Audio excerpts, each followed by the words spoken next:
Alright. Okay, I know what you're saying. I know, you saw the thumbnail. I know, I get it. How does Superman Steve do a movie review? How is he gonna do this?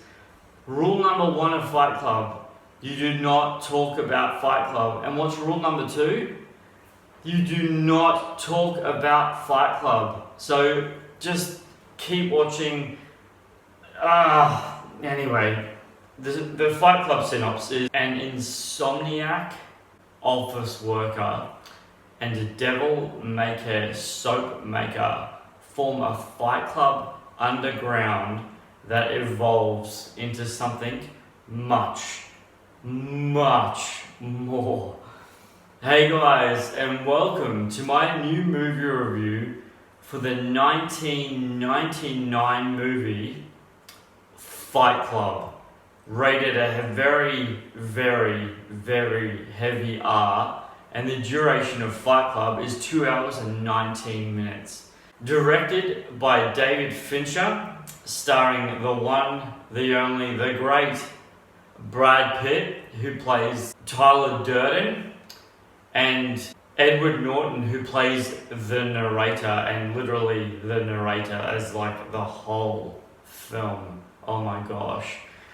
This also has an incredibly massive slew of other casts. I won't name who they are as characters, but I am going to name who they are as in their celebrity names, just because they're so huge. For example, Meatloaf, Jared Leto, Helena Bonham Carter.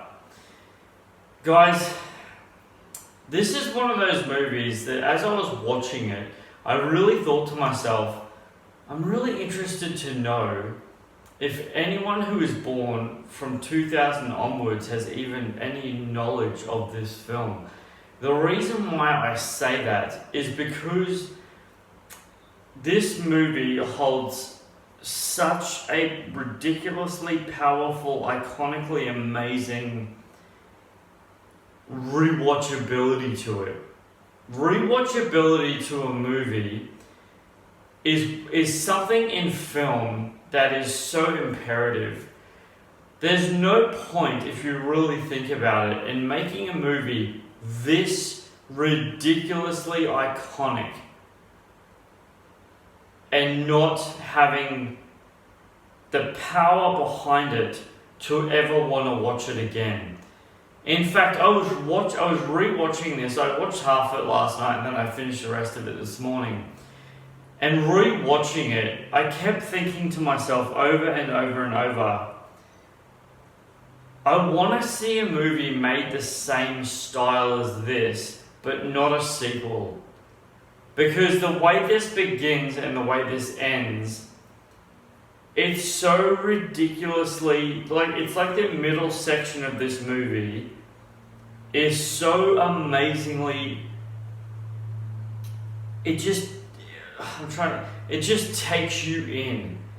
It takes you in, it sucks you in, and it literally just makes the audience mesmerized by the narration of the outlying story.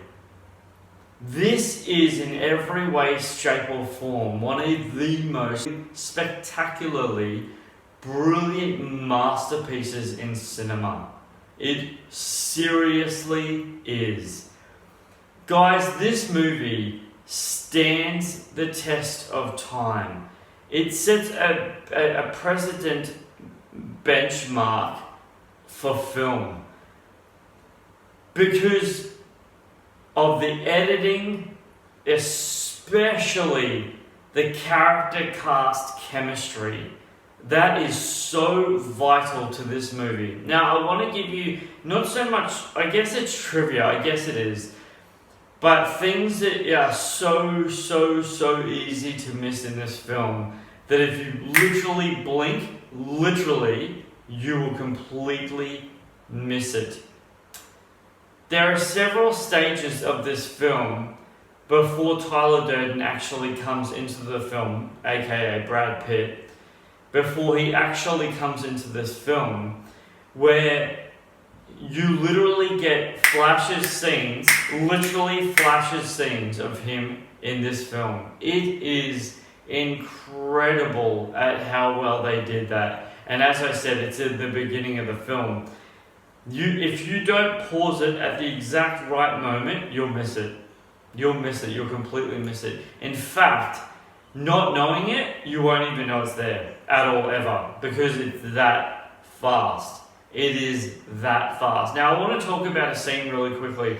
Bit of trivia, guys. I really want to talk about the first punch scene. So, Tyler Durden and the narrator, Edward Norton, Brad Pitt, walk out of the club that they've just, had a few drinks at.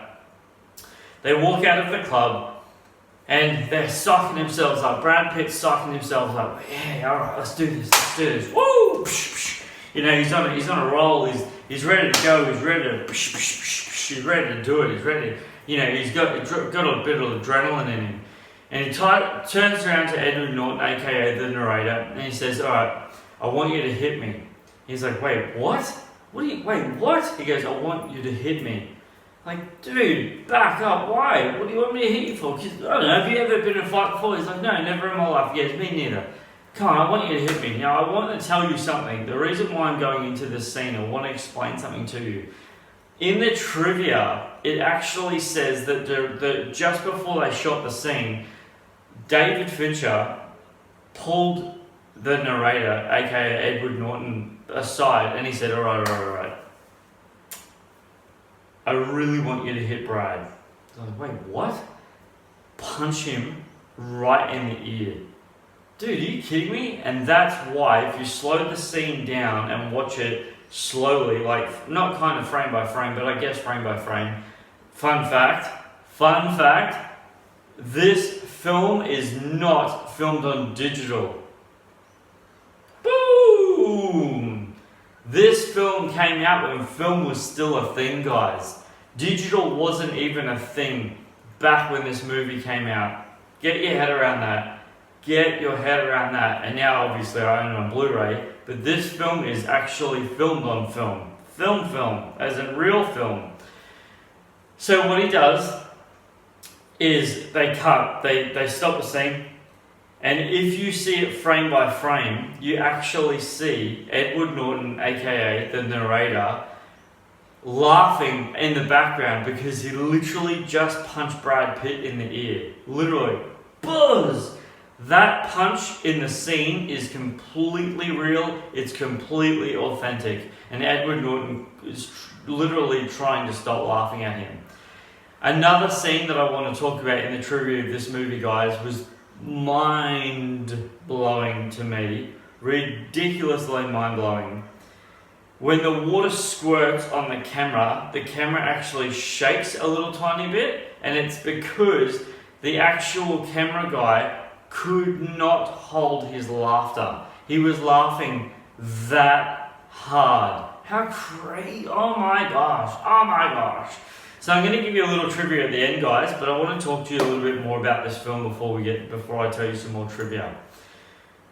The other thing about this this is a filmy, guys. Filmy. The other thing about this film, guys, is the scene where, and this blows my mind.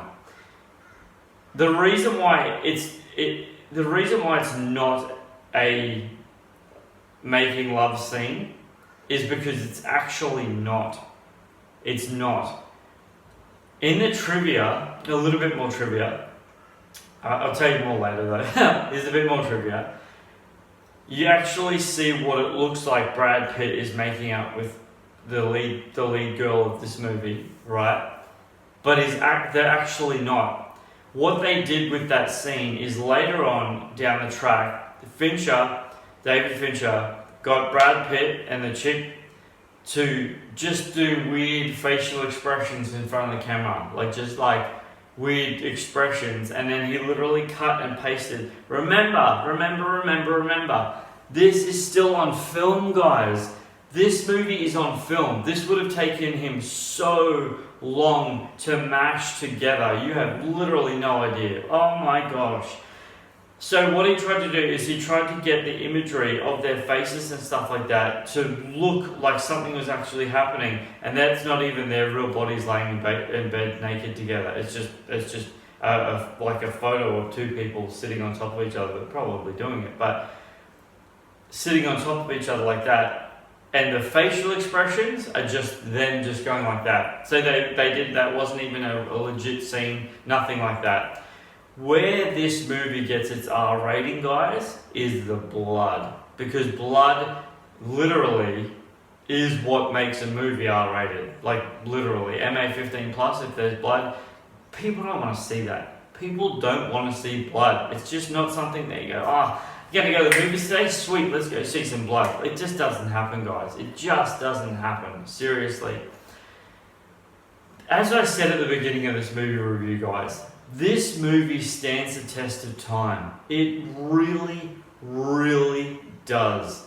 There are so few movies in the world like this that have the element of rewatchability like this.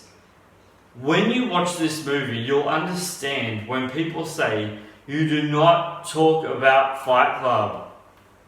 There's a reason for that. There is a reason for that. Now, as I said, as you saw at the beginning of this movie review, guys, I've put a little disclaimer. Please watch till the end. There's a reason why. I was just stuffing around with a bit of green screen, just messing around. It doesn't look great. It looks pretty silly, actually. But I just thought, you know what? I'm gonna play around with something, and I put a little treat for you guys right at the end of this review. Right at the end. It's just me having a little bit of fun. I hope you enjoy it. Please stick around for that, and just continue watching. If you haven't, go ahead and subscribe. I really appreciate your subscription. Don't forget to click the bell for notifications. But I'm going to give you a little bit more trivia because I'm such a nice guy. So apparently someone by the name of Arthur Chuck apparently said that this film was an improvement over the novel.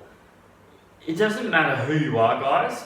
If somebody says that the movie is better than the film, like hands down, that's incredible. That is ridiculously incredible. That is something to seriously salute to, because film is so much harder to not appreciate, but it's just, you've got to nail it. You've got to nail it, you know what I mean? Anyway, next one, guys. So apparently Brad Pitt and Helena actually spent 3 days filming the sounds of orgasmic sounds for the unseen sex scene. Because as I said, you hear things, but you don't actually see anything happening. And that imagery of her face, that's not them doing anything. They didn't record anything like that. But the sound effects, that's literally Brad and Helena filming that. Now that's a cool piece of trivia. Guys, I want to leave you with that, but I don't actually want to leave you. I want continue watching this because I've done a little, it's just silly. It's just me having a little bit of fun. But remember, guys, you do not talk about Fight Club. Rule number 1. And rule number 2 is, until my next movie review, take care. Well, that's a bit late. The second rule of Fight Club hang on, here we go. You do not talk about Fight Club. Stuff you.